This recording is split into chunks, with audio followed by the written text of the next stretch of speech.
Hello, good morning guys. So guys, 2016 के sets आपको हम लोग सोल्व करा रहे हैं। उसमें हम लोग पहुंच चुके हैं आज सेट नंबर 4 पे। देखिए, हो सकता है कि आपके में सेट नंबर 3 हो, क्योंकि जो कल मैंने सेट कराया एमटीएस का वो कुछ बुक्स में नहीं छपा हुआ है, एमबी की बुक में नहीं है। मैंने देखा उसको। एक रेड कलर की बुक आई थी एमबी की, सिर्फ उसी के अंदर ही सेट था। मेरे पास भी एमबी की लगभग 2 बुक्स हैं, तो दोनों में ही ये आपका नहीं है 2016 का सेट। लेकिन कोई बात नहीं, मेरे पास था, मैंने करा दिया आपको। तो आप बस एक सेट अपना पीछे काउंट करते हुए चले, आपको सेट मिल जाएगा। यस, तो हो सकता है सेट नंबर आपकी में ये 3 छपा हुआ हो। पहला क्वेश्चन है आपका, कह रहा है कि Tarun agreed from me on this point. Tarun agreed from me on this point. देखिए, ध्यान दीजिएगा, मैंने आपको पहले बताया कई बार कि एग्री के साथ में हम लोग टू, एट, विद तीनों का इस्तेमाल करते हैं। विद का इस्तेमाल करते हैं किसी पर्सन के लिए, एट मतलब किसी प्रपोजल के लिए, और टू मतलब किसी बिहेवियर के लिए। तो यहाँ पे खड़ा हुआ है सामने with. Arun Tarun agreed from मी नहीं, विद मी। यानी कि इस सेंटेंस के फ्रॉम की जगह आपको विद लगाना होगा, यानी कि इसका ऑप्शन हो जाएगा आपका सी, करेक्ट। नेक्स्ट देखिए, कह रहा है कि 4 words are given out of which only 1 word is correct spelled correctly. इनमें सिर्फ एक ही वर्ड जो है आपका करेक्टली लिखा हुआ है, आपको उस करेक्ट वर्ड को छांटना है। अगर आप गौर करें तो सभी वर्ड सेम है, यानी कि एक ही वर्ड को कई तरह से घुमा के लिखा गया है, तो ये और भी आसान हो जाता है आपके लिए ढूंढना। आप अच्छा होगा कि आप अपना स्पेल लिखें और उसको मैच कर लें।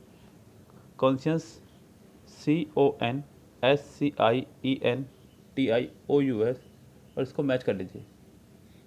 CONSCIENTIOUS, CONSCIENTIOUS, इसका आंसर हो जाएगा आपका डी, करेक्ट। डी स्पेलिंग इसकी बिल्कुल करेक्ट है, बाकी सभी स्पेलिंग इसकी जो है इस मैच में नहीं आ रही है जिस मैच में आनी चाहिए थी। चलो चलते हैं नेक्स्ट पे, देखते हैं। नेक्स्ट सेंटेंस देखिए, कह रहा है कि सेंटेंस नंबर 3 आपको बताना है कि इस अंडरलाइन पार्ट में, यानी कि एक ईडियम है आपका, SVEEP under the rug. SVEEP under the rug, बड़ा प्यारा ईडियम है।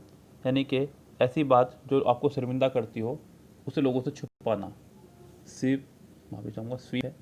स्वीप अंडर द रग, रग बोलते हैं पायदान को, घरों में जो बिछा होता है उसके अंदर किसी चीज़ को छुपा देना जिससे कि लोगों को दिखाई ना दे। तो स्वीप अंडर द रग, जो शर्मिंदा कर रही हो उस चीज़ को छुपाना, उस चीज़ को छिपाना। Blown out of proportion, heavily publicised, forgotten by the people easily, concealed from others. इसका आंसर हो जाएगा आपका concealed from others. Next question देखिए, कह रहा है कि 4 words are given out of which 1 word is spelled correctly. फिर से वही बात है, यहाँ पे 4 वर्ड दिए गए हैं, इनमें से कोई एक करेक्ट लिखा हुआ है, आपको उस करेक्ट वर्ड को ढूंढना है और लिखना है।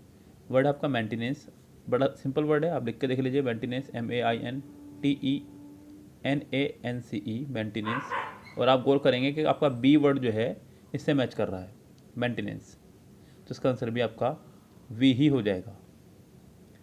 In the following questions one part of the sentence में हैव एन एरर। यानी कि इस सेंटेंस में आपको बताने है कि किस पार्ट में ग्रामेटिकली एरर है, उस पार्ट को ढूंढना है और फिर उस पार्ट को हमें ठीक करना है। Volkswagen literally translates to people's car, but ironically, most of its car is out of reach of the common people. कह रहा कि Volkswagen literally translates to its people's car, यहाँ पे अभी तक तो कोई प्रॉब्लम है नहीं, but ironically most of its car. देखिए, मोस्ट के बाद में अगर आप अनकाउंटेबल नाउन लगा रहे हैं तो सिंगुलर वर्ब, और अगर ऑफ लगा करके काउंटेबल नाउन लगा रहे हैं तो प्लूरल वर्ब।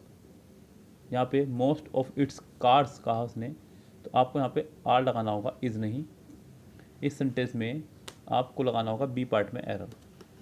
किस पार्ट में हो जाएगा एरर इसके? बी पार्ट में। क्लियर है बात? चलो आगे बढ़ते हैं। Raja not only passed and won a scholarship. Not only but also का रूल यहाँ पे फॉलो हो रहा होगा। यहाँ पे ध्यान दीजिएगा, आपको सिर्फ अंडरलाइन पार्ट देखना है और किसी पार्ट को आपको नहीं देखना है। Raja not only passed but also won. Raja not only pass but also won. Not only के साथ हमेशा बट ऑल्सो का यूज़ किया जाता है। यहाँ पे आपको बट ऑल्सो का यूज़ करना होगा, यानी कि इस सेंटेंस का आंसर हो जाएगा ऐसी स्थिति में बी करेक्ट। क्लियर है बात आपको ये? नेक्स्ट सेंटेंस 7 देखिए, आपको यहाँ पे भरना है word. The former prime minister was accused of dash, he participated in certain anti national activities. Accuse of का मतलब होता है आरोप लगाना। ऑप्शन है हमारे पास में, पहला वर्ड है सेडिशन और एंड। सेडिशन का मतलब होता है राजद्रोह। क्या होता है सेडिशन मतलब? राजद्रोह। अगला है लाइबल, किसी के खिलाफ अपमानजनक और गलत आरोप का प्रकाशन करना। ट्रेजन का मतलब होता है राजद्रोह। करप्शन मतलब भ्रष्टाचार। The former prime minister was accused of dash and he participated इन, नहीं एंड नहीं, यहाँ पर आपका कोई विरोधाभास वर्ड, क्योंकि तो यहाँ पे अच्छा होगा इस कंडीशन को देखते हुए आप सी लगाएं, क्योंकि ट्रेजन और सेडिशन दोनों का है मतलब सेम है, लेकिन यहाँ पे लगाना होगा बिकॉज। क्यों? कंजक्शन ऑफ रीजन बतानी होगी कि उनके ऊपर क्यों लगा है ये रिस्क आरोप। So the former prime minister was accused of treason because he participated in certain anti national activities, यानी कि इसका आंसर हो जाएगा आपका सी करेक्ट। नेक्स्ट देखिए, फियर ऑफ हाइट्स, ऊंचाई से डरना। ऊंचाई से डरना आपको बताना है कि यहाँ पे कौन सा इसका प्रॉपर वर्ड होगा, तो इसके लिए लगाएंगे आप लोग एक्रोफोबिया। क्या लगाएंगे? एक्रोफोबिया, ऊंचाई से डरने के लिए। फोबिया वर्ड अलग से होते हैं बच्चों, खूब सारे याद कर लीजिएगा इनको। एक आधा वर्ड आ ही रहा है, मैं देख रहा हूँ लगातार सेट में। 2018 में भी एक आ रहा है कंटिन्यू और 2016 में भी एक कंटिन्यू आ रहा है फोबिया आपका, फोबिया और मेनिया, तो इनको खूब अच्छे से याद कर लीजिएगा आप लोग। सेंटेंस नंबर 9 देखिए, he studied dash that were dash to his field of inquiry. He studied magazine that were relevant to his field of inquiry. He studied newspaper that were lethal to his field of inquiry. He studied blogs. He studied research papers that were germane to his field of inquiry. यहाँ आपको vocabulary पे जाना होगा। पहला word कहा उसने magazine, लेकिन अगले ही पल के उसने कह दिया इरिलेवेंट, यानी कि वो उन मैगजीन्स को पढ़ता है जो उसके फील्ड ऑफ इंक्वायरी के इरिलेवेंट यानी कि अतर्कसंगत है, यानी कि उल्टा होगी बात। He studied newspaper that were lethal मतलब घातक, जो घातक है उसके लिए। ऐसे कौन से न्यूज़पेपर हैं जो घातक होते हैं भाई? सो ही स्टडीड ब्लॉग्स एक्सट्रानियस, यानी जो किसी चीज़ का महत्वपूर्ण हिस्सा ना हो तो फिर जरूरत क्या है पढ़ने की। He studied research papers that were germane, यानी कि संबंधित हैं उसके फील्ड ऑफ इंक्वायरी से। आपको पढ़ना होगा यहाँ पर डी ही आंसर सही। The economic depression is looming large not only over the first world countries but also over the third world countries. यहाँ आपको बताना है कि सेंटेंस के किस पार्ट में है एरर। देखिए यहाँ मैंने आपको बताया हुआ है नॉट ओनली बट ऑल्सो का रूल, आज ये इसी सेट में दूसरी बार आ रहा है। मैंने आपको बताया है कि जो भी बट ऑल्सो के पास होगा वही नॉट ओनली के पास भी होना चाहिए, और यहाँ यही है। नॉट ओनली बट ऑल्सो के पास over the third world countries है, नॉट ओनली के बाद भी over the first world countries है। सेंटेंस बिल्कुल करेक्ट है, इस सेंटेंस में कोई भी एरर आपकी नहीं है। क्लियर है बात? चलते हैं नेक्स्ट सेंटेंस पे। सेंटेंस नंबर आपका 11। Correct, by the time the corn was harvested the grass seed covered the ground almost entirely. By the time corn was harvested, यहाँ पे ध्यान दीजिएगा। सेंटेंस में मैं आपको पहले भी कैमरा बता चुका हूँ कि सावधान रहिएगा। ये कुछ वर्ड ऐसे हैं जो बहुत कम रेयर यूज़ होते हैं। आपका एक वर्ड पढ़ा हुआ सेंटेंस बिफोर, जिसमें आप सेंटेंस को बनाते हैं एक तरफ परफेक्ट और एक तरफ इनडेफिनेट। और मैं बार बार आपको सावधान करता हूँ कि मेरे रूल्स लिख लिया करें। बहुत एक्सपीरियंस से लिखवा रहा हूँ, भले ही आपकी किताबों में ना छपे हों, लेकिन मैंने जो बता दिया वो डेफिनेटली एग्जाम में आना ही आना, ये ध्यान रखेगा। प्रैक्टिस सेट सोल्व कराने का मुझे 12 साल का एक्सपीरियंस और लगभग मैं कम से कम 40 साल से ऊपर के प्रैक्टिस सेट सोल्व करा चुका हूँ। सो मुझे पता है कि एग्ज़ाम का फॉर्मेशन क्या रहने वाला और किस तरह को बनाया जा सकता है, बिफोर की जगह सीन्स लगा करके। हालांकि ये आम बात है, कोचिंग वाले पढ़ा देंगे, लेकिन ये जो बताया मैंने आपको बाय द टाइम, ये कोचिंग वाले नहीं बता पाएंगे, कोई नहीं बताएगा, ध्यान रखना। सेंटेंस अगर बाय द टाइम से भी कनेक्टेड हो तो भी रूल यही रहेगा कि उसके बाद वाला इंडेफिनेट में और पहले वाला परफेक्ट में बनेगा sentence. By the time the corn was harvested, by the time the corn was harvested, ये तो सेकेंड फॉर्म में बन गया, लेकिन नेक्स्ट पार्ट आपको परफेक्ट में बनना चाहिए था। The grass seed had covered the ground almost entirely. Clear बात? तो ये सब बातें लिख लीजिए भाई, ये काम की बातें हैं आपके। ये ऐसी नहीं है कि मतलब मैंने बताया आपने देखा आ तो कहीं रानी हम क्यों लिखे हैं। ये बात सत्य है, बहुत कम आता है, लेकिन जिस दिन आ गया आपकी बैंड बजा देगा ये बढ़िया वाली, फिर आपके पास बहानों के अलावा कुछ नहीं रह जाएगा।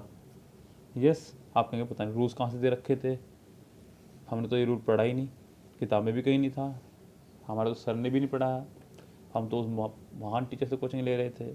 आप किसी महान टीचर से कोचिंग ले लीजिएगा, जब तक आप प्रीवियस ईयर नहीं करेंगे, वो महान टीचर भी आपको सिलेक्शन नहीं दिलवा पाएगा, ध्यान रखें आप। I who is your friend will help you. बच्चों सेंटेंस पे ध्यान दीजिएगा, 12 पे आपको बताना है कि इसमें किस पार्ट में है एरर। देखिए हालांकि बुक इसको पता नहीं क्यों सही करती है, मेरी बात समझ में नहीं आई, लेकिन बच्चों हु के बाद आने वाली वर्ब पिछले वाले सब्जेक्ट के अकॉर्डिंग आती है। आई हु इज़ नहीं, यहाँ पे हु एम होना चाहिए था, तो ये सेंटेंस करेक्ट होता। लेकिन मैंने अक्सर देखा कि इसको बुक वाले हु इज़ ही करते हैं और नो इम्प्रूवमेंट देते हैं, लेकिन ये रोंग है बच्चों। I who am your friend will help you, यानी कि इस सेंटेंस में हु के बाद में एम आना चाहिए, इसका आंसर बी होना चाहिए यहाँ पे करेक्ट। ये ध्यान रखें आप, बुक वाले ने आपको डी दिया होगा। A person who treats food related problem, एक फुट माफी चाहूँगा, एक वो व्यक्ति जिसको पैरों संबंधित कोई प्रॉब्लम हो। पैरों संबंधित पहला वर्ड आपका डर्मेटोलॉजिस्ट, उससे वर्ड आपका ऑर्थोपेडिस्ट, अगला है चीरोपोडिस्ट और ऑब्स्ट्रिशियन।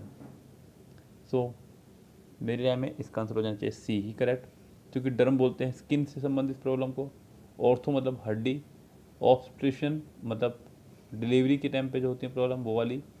सो यहाँ पे आंसर हो जाएगा आपका सिर्फ और सिर्फ चीरोपोडिस्ट, क्योंकि जब भी कहीं पे पैर आ जाए, पीओडी आ जाए या पीईडी आ जाए, समझो बात हो रही है पैर की। किसकी बात हो रही है? लेग की। आपने सुना भी होगा ट्राईपोड, बाइपोड। ट्राईपोड जैसे वीडियो रिकॉर्ड करते हैं, हमारे पास भी है ये, तो 3 पैर वाला, यानी कि इस तरह से। नेक्स्ट देखिए, 4 words are given out of which only 1 word is spelled correctly. 4 word दिए गए हैं, इनमें से कोई एक वर्ड है जो करेक्ट स्पेल्ड लिखा गया है, आपको उसे ढूंढना है और आपको बताना है कि सही आंसर क्या होगा। सो मेरा तो यही तरीका है कि मैं अपना लिखता हूँ और उससे मैच करता हूँ, ज़्यादा अच्छा मेरे लिए रहता है। अब सीज़न मतलब कटाई, ABSCISSION, ABSCISSION, पहला ही करेक्ट है बच्चों 14 का, आपको आगे बढ़ने की आवश्यकता नहीं है। सेंटेंस नंबर 15 देखिए, I lived here for the last 2 years. आपको दिख रहा है सेंटेंस में सिंस या फॉर, सो आपको लगाना होगा has been, have been plus ING में से कोई भी एक। साथ ही साथ यहाँ पे टाइम को भी देखना होगा आपको।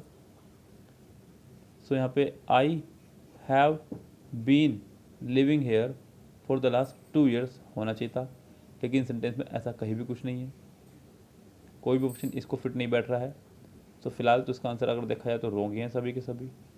लेकिन अगर सिर्फ रोते से पूछने हो तो परफेक्ट बना करके सेंटेंस को छोड़ दीजिए। I have lived here for the last 2 years, see इसका आंसर लगा सकते हैं, हालांकि सी भी इसका रोंग ही होगा, ये ध्यान रखें आप। सेंटेंस में जब भी कभी अंत में सिंस या फॉर प्लस टाइम आएगी तो आप has been, have been, had been plus ING लगाएंगे। यदि ऑब्जेक्ट ना हो तो आप has been, have been, had been पे ही ख़त्म कर देंगे, लेकिन यहाँ ऑब्जेक्ट था हेयर, इसलिए मैंने आईएनजी लगाई और मैं अपनी बात पर अड़ गया कि इसका कोई भी ऑप्शन सही नहीं है। फिलहाल बस एज ए टेम्परेरी हमने सी का आंसर लगाया जो सही होना चाहिए। Birbal was the wisest of all other man. अच्छा, अंडरलाइन पार्ट ठीक करना है। आपको दिख रहा होगा आगे ऑल अदर। आप उधर ठीक तो नहीं कर सकते, लेकिन उसके हिसाब से आप सेंटेंस तो ठीक कर सकते हैं ना। All other, most other, any other, no other. बच्चों आप मत देखो वीडियो, मत देखो, ज़रूरत ही नहीं है देखने की। मैं आपके लिए बड़ी मेहनत करके वीडियो बना रहा हूँ, वन वीडियो वन रूल, जिसमें एक ही वीडियो में हम लोग एक रूल कवर करते हैं। लेकिन मजाल आप कोशिश करते हो देखने की, आप तो थंबनेल देख लेते हैं, सोचते हैं अरे ये तो हम पढ़ लेंगे अपना आप, ये तो हम आता है। बच्चों इस रूल पे आज कल से लेकर अब तक चौथा सेंटेंस है आपका आया हुआ, ये ध्यान दीजिएगा आप। रूल एक कराया और अब तक इस पर 4 बार सेंटेंस आ चुका है, लेकिन आप लोग पता नहीं क्यों हल्के में ले रहे हैं। मैंने आपको बताया था कि तीनों वर्ड हमेशा इस्तेमाल होता है कंपैरेटिव में, और इसका इस्तेमाल करते हैं हमेशा पॉजिटिव में, इनका इस्तेमाल कभी सुपरलेटिव में करते ही नहीं है। लेकिन आगे आगे आपको ऑल अदर, अब आप सेंटेंस को चेंज तो कर नहीं सकते, इसको तो चेंज कर नहीं सकते, आप इसे ही कंपैरेटिव बनाएंगे। 15-16 सेंटेंस को आपको उसे कंपैरेटिव बनाना पड़ेगा। Birbal was visor then of all other man, समझे? सुपरलेटिव सेंटेंस नहीं बन सकता। नेक्स्ट पे चलिए, कह रहा है कि the police went through the evidence with a fine tooth comb. एक इडियम है 17 में, यानी कि बहुत सावधानी से, बहुत सावधानी से। इसका आंसर हो जाएगा केयरफुली। क्या हो जाएगा? केयरफुली। अगला भी इडियम ही है, barking of the wrong tree, यानी कि गलत दिशा में प्रयास करना, गलत दिशा में प्रयास करना। एक्टिंग वेरी वाइजली, जी नहीं। मिसडायरेक्टिंग हिज एफर्ट्स, बिल्कुल अपने एफर्ट्स को मिसडायरेक्ट करना। Doing as he was told by his superior, ruining a potential business deal. तो इसका आंसर हो जाएगा आपका बी, करेक्ट। नेक्स्ट सेंटेंस देखिए, कह रहा है कि मी एंड माई फ्रेंड। दुनिया कोई भी सेंटेंस मी यानी कि ऑब्जेक्ट से शुरू नहीं हो सकता। मी एंड माई फ्रेंड नहीं, I and my friend, I and my friend. Sentence कुछ इस तरह होना चाहिए था, ठीक। इसके पहले ही पार्ट में गलती है, मी एंड माई फ्रेंड में ऑब्जेक्ट से कभी भी कोई सेंटेंस शुरू नहीं होगा। नेक्स्ट आपका वोकेबलरी वर्ड आपका प्लमेट। प्लमेट का मतलब होता है किसी चीज़ का बहुत तेज़ी से गिरना। Cut short, rise, fall, deny. आपको बताना है इसका अपोजिट, तो इसका हो जाएगा आंसर राइज, यानी कि उठना, क्योंकि बाकी सब तो गिरने से संबंधित हैं।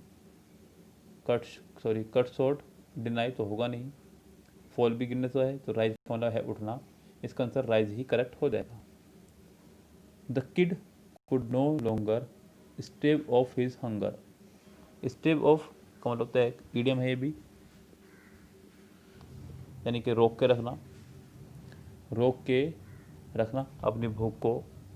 सो फुलफिल, जी नहीं। डिले, बिल्कुल। क्वेंच मैंने प्यास बुझाना, ओवरकम किसी चीज़ पर हावी हो जाना। The kid could no longer delay his hunger, इसका आंसर आपका हो जाएगा B, correct. 4 words are given out of which only 1 word is spelled correctly. इनमें से कोई एक वर्ड है जो करेक्ट लिखा गया है। मैं फिर से कहूँगा कि आप ना लिखें और उसका चेक करें, ज़्यादा अच्छा रहेगा। ऑस्किलेट, किसी चीज़ का दोलन करना, ऐसे दोलन करना, ऑस्किलेट। तो OSCILLATE, मुझे तो उसका पहले ही करेक्ट लग रहा है, 22 का ए आंसर हो जाएगा। The committee's primary job was to act as dash between the management and the dash. The committee's primary job, committee की जो प्राइमरी जॉब है वो डैश करना है, between the management and the dash. Between the management, जो management है उसके, और सिंपल सी बात है वर्कर्स के बीच में कमेटी। तो committee's primary job was to act as a mediator, एक मीडिएटर की तरह काम करना है, between the management and the union workers. Sentence का आंसर हो जाएगा आपका सी, करेक्ट। ब्रोकर बोलते हैं दलाल को, जो यहाँ वर्ड नहीं आएगा।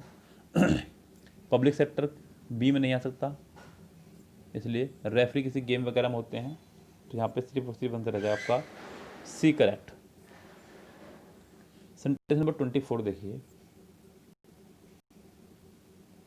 वर्ड है आपका नोक्सियस, जिसका मतलब है हानिकारक। आपको बताना है इसका अपोजिट मीनिंग।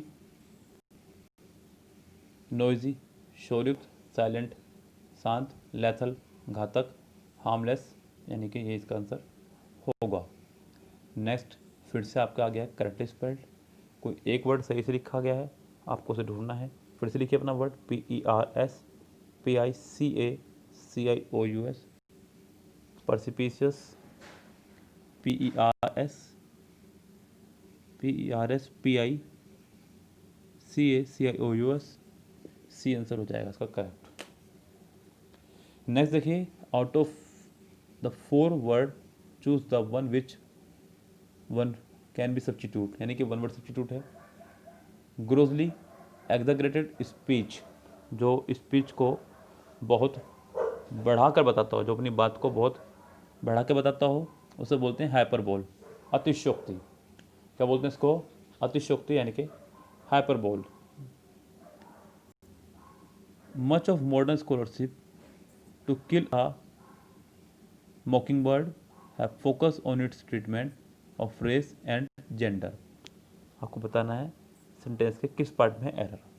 ज़रा गौर करें तो कह रहा है कि मच ऑफ मॉडर्न स्कॉलरशिप जो भी है, ख़त्म, ऑफ के बाद of to kill a mockingbird, ये भी ख़त्म। अब आपको वर्ब दी गई है हैव। मच के साथ हमेशा इस्तेमाल करते हैं अनकाउंटेबल नाउन सिंगुलर वर्ब का, तो आप यहाँ पे हैव का इस्तेमाल नहीं, हैज़ का इस्तेमाल करेंगे। किसका इस्तेमाल करेंगे? हैज़ का। तो ये सेंटेंस आपका करेक्ट माना जाएगा। इस सेंटेंस में आपका बी पार्ट रॉन्ग है। The study of word origin, शब्दों के जो ओरिजिन को पता करता हो, ओरिजिन मतलब कौन सा वर्ड कहाँ से आया, उसके लिए पढ़ता हो, उसे बोलते हैं इटाइमोलॉजी। क्या बोलते हैं इसको? इटाइमोलॉजी।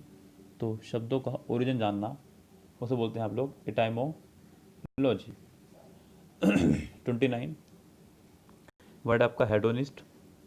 हेडोनिस्ट मतलब जो हमेशा इंजॉय में लगा रहता हो, अपने मदिरा पीना, शराब पीना, डांस वगैरह देखना, इस तरह से। आपको बताना है इसका अपोजिट। कोवर्ड मतलब कायर। प्लेजर सीकर, तो इसका सिनोनिम्स हो जाएगा ब्रेव, बहादुर। इसका आंसर हो जाएगा एस्केटिक, यानी कि सन्यासी। डी इसका आंसर हो जाएगा। नेक्स्ट आपका बायगोट। बायगोट का मतलब होता है कट्टर, अपने विचारों में बहुत कट्टरपंथी रखना। Narrow minded, fake, broad minded, poisonous. Narrow minded से उसका सिनोनिम्स हो जाएगा, लेकिन हमें बताना है इसका अपोजिट। तो इसका आंसर हो जाएगा ब्रॉड माइंडेड। क्या हो जाएगा इसका answer? Broad minded. The economic depression is looming large not only. Same का सेंटेंस रिपीट हो गया आपका। एक सेंटेंस अभी थोड़ी देर पहले ही कराया हमने इसमें। ये सेंटेंस था आपका यहाँ पे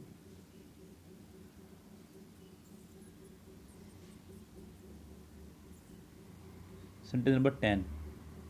सेंटेंस नंबर 31 रिपीट हो गया। लो आपके आंखों के सामने एक ही सेट में रिपीट हो गया।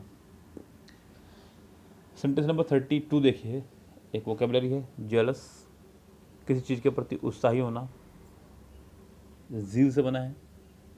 जील जील जील मतलब उत्साह। कल्टिवेटेड, स्टिंगी, पैशनेट और एरोगेंट। आपको बताना है इसका बेस्ट एक्सप्रेस, यानी कि सिनोनिम बताना है। सिनोनिम के लिए इसका बेस्ट आंसर हो जाएगा पैशनेट, उत्साही होना किसी चीज़ के प्रति। यस, क्योंकि स्टिंगी का मतलब होता है कंजूस और एरोगेंट का मतलब होता है कोई उदंड व्यक्ति। अकरिंग आफ्टर वंस डेथ, किसी की मृत्यु के बाद होने वाली कोई घटना, उसे बोलते हैं पोस्ट ह्यूमस। क्या बोलते हैं? Post humus. घटना से मतलब कुछ भी हो सकती है मृत्यु के बाद, जैसे कि मृत्यु के बाद उसका कोई बच्चा पैदा हुआ हो, तो पोस्ट ह्यूमस कुछ भी। तो यहाँ पे इसका आंसर हो जाएगा आपका पहला ही करेक्ट 33 का। 34 देखिए, कह रहा है कि he was a Charlton for he dash people. Charlton बोलते हैं CHARLATAN, पाखंडी को, तो वो एक पाखंडी है, और जो पाखंडी है तो फिर वो लोगों को साथ पाखंडी ही करेगा, सिंपल सी बात है। सो पहला वर्ड है डप, DUP, धोखा देना, बिल्कुल। इमिटेट, नकल करना। रेस्क्यू, बचाना। हेटेड, घृणा करना। तो इसका आंसर सिर्फ और सिर्फ रह जाएगा आपका करेक्ट, पहला ही। The plan to build the new railway line through the park went over like a lead balloon, ये एक ईडियम है। Went over like a lead balloon यानी कि समर्थन के अभाव के कारण असफल हो जाना, क्योंकि लेड बलून की तरह वो उड़ गया ऊपर, लोगों ने समर्थन उसको नहीं दिया, लोगों ने उसको समर्थन नहीं दिया। तो आपको बताना इसका करेक्ट आंसर क्या रहेगा। वॉज इमेंसली सक्सेसफुल, जी नहीं, सक्सेसफुल तो तब होता जब लोग समर्थन दे देते। फेल टू अराउज सपोर्ट, यानी कि इसका आंसर हो जाएगा आपका B, correct. Next vocabulary based है, आपको बताना है कि इसका सही सिनोनिम्स क्या होगा। वर्ड है आपका इम्पेरियस। इम्पेरियस मतलब जो दूसरों पर हुक्म चलाता हो, दूसरों पे अपना हुक्म चलाने वाला। पुअर मतलब बेचारा। हम्बल मतलब अच्छे घर से। डोमिनियरिंग, हुक्म चलाने वाला। तो इसका आंसर आपका हो जाएगा सी ही, करेक्ट। नेक्स्ट देखिए डाइग्रेसिव, आपको बताना है इसका वर्ड का बेस्ट एक्सप्रेस। डाइग्रेसिव मतलब इनडायरेक्ट, किस जगह पे जाने का। So rigid, punctual, expert, indirect यहाँ ऑप्शन में है, तो इसका आंसर हो जाएगा आपका बी ही, correct. He was an aesthetic बेफ डैश मटीरियल पोजिशन। एस्थेटिक मतलब अभी बताया मैंने थोड़ी देर पहले आपको, सन्यासी। लेकिन यहाँ पे BEREFT बेरेफ्ट के साथ हमेशा ऑफ आता है, यानी कि बेरेफ्ट ऑफ मतलब वंचित होना किसी भी चीज़ से। तो he was an aesthetic bereft of material position, यानी कि भौतिक सुख संपदा से वो है वंचित है। तो इसका आंसर आपका हो जाएगा सी, करेक्ट। नेक्स्ट देखिए, नेक्स्ट आपका फिर से वोकेबलरी वर्ड है कंपियंस। आपको बताना है इस सेंटेंस में इसका बेस्ट एक्सप्रेस, यानी कि वर्ड हो जाएगा इसका रिट्रीब्यूशन, लेनियंस, लाइजर, कॉम्पिटिटिव नेचर। तो इसका आंसर हो जाएगा पहला ही, करेक्ट। कंप्यूएंस का मतलब रिट्रीब्यूशन, दोहराव किसी चीज़ का।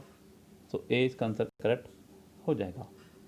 नेक्स्ट आपका डिसकॉन्सोलेट, फिर से वोकेबलरी। डिसकॉन्सोलेट अकेला, और जिसके अंदर उदास हो रहा हो बिल्कुल, अकेला और उदास। Well behaved, proportionate, brave, cheerful. Opposite बताना है तो चीयरफुल हो जाएगा। तो बाकी तो कोई ऑप्शन यहाँ दिख नहीं रहा है सही, अपोजिट भी सिनोनिम भी दिख रहा था। तो shoppers at Marina centre in Singapore heard dash coming from the field nearby cries. Shoppers at Marina centre Singapore heard dash coming from the field nearby a girl scream. Scream का मतलब होता है चीखना। तो यहाँ से आपका clear होगा, पहले फिल इन द ब्लैंक्स का आंसर चीखने से ही संबंधित वर्ड लगाइएगा। Shoppers at Marina centres in Singapore heard cries, sobbing मतलब सुबकना। नेगिंग नहीं आएगा, साउंड्स नहीं आएगा, इसका आंसर सिर्फ और सिर्फ रह जाएगा पहला ही, correct. So shoppers at Marina centres in Singapore heard cries coming from the field nearby a girl scream loudly and very dash. एक लड़की बहुत ही लाउडली स्क्रीम कर रही थी एंड श्रीली। श्रीली का मतलब होता है ऐसी आवाज़ के साथ चिल्ला रही थी कि वो कानों को निकलती हुई जा रही थी, यस, और लगातार चिल्लाना। तो इसका आंसर हो जाएगा आपका B42 का। The fight in her scream, the fright in her scream turn dries blood dash. 43 option देखिएगा यहाँ पे क्या दे रखा है।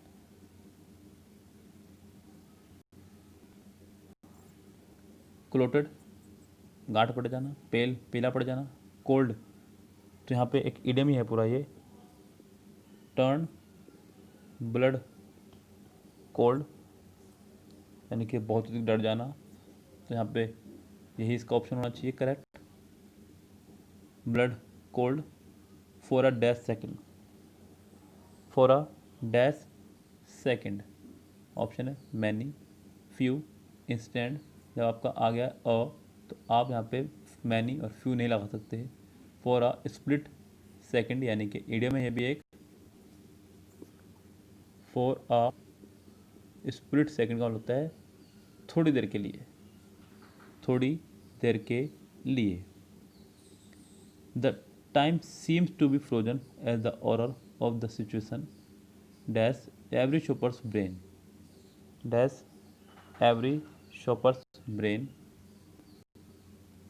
सूथ, पेनिट्रेटेड, जिंगल, रील,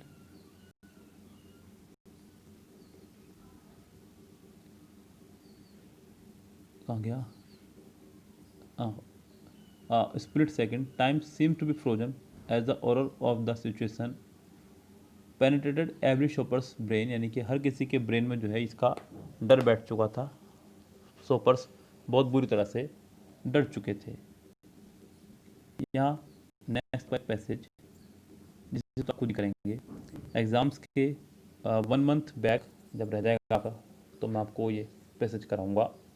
बिल्कुल बेफिक्र रहिए, मैं सारे तो नहीं कराऊंगा, लेकिन मैं आपको तरीका बताऊंगा कि कैसे करना है छोटे पैसेज को और बड़े पैसेज को कैसे करना है।